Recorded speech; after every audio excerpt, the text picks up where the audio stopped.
28-year-old Rochelle Fenner finds it hard some days to just get out of bed. Right now my face is numb, my shoulders are numb, I feel dizzy.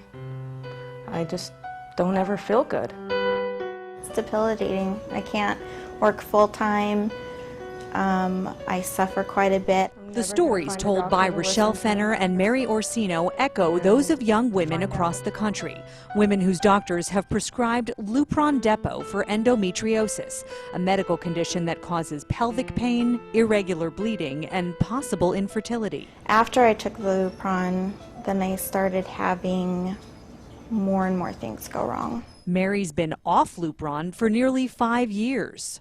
Dr. Rachel McConnell didn't treat Mary, but she does prescribe Lupron for some of her endometriosis patients.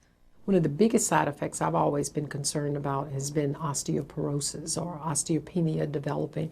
So I'm very limited. I limit the use of that medication. If a patient has used it once, then I pretty much do not want them to use it again. Osteoporosis is a known side effect, but its seriousness has been downplayed according to this lawsuit. It was filed in district court, but is now a federal case, and it centers on a woman who took Lupron when she was just 17 years old. By the age of 20, she developed bone loss so severe that she's been diagnosed as totally and permanently disabled. Lupron is made by Illinois-based Abbott Labs. They wouldn't give us anyone to talk to on camera, but did provide a statement. It says, Lupron has had more than 2 decades of clinical experience and is an important treatment option for patients with advanced prostate cancer and endometriosis. Both the benefits and risks of therapy are well known and clearly outlined in the label for consideration by physicians before recommending treatment. But medical records filed with the lawsuit document other serious side effects that aren't on Lupron's label, like back and neck pain, severely debilitating bone loss, and thyroid disorder. Endometriosis expert Dr. David Redwine doesn't use Lupron because he says its risks far outweigh the benefit of temporary pelvic pain relief.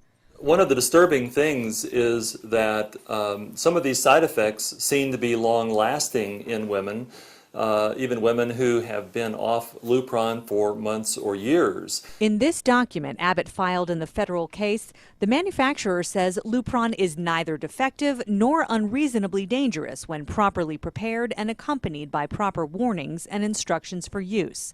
But Dr. John Garigian, who spent 20 years reviewing drugs for the FDA, disputes that.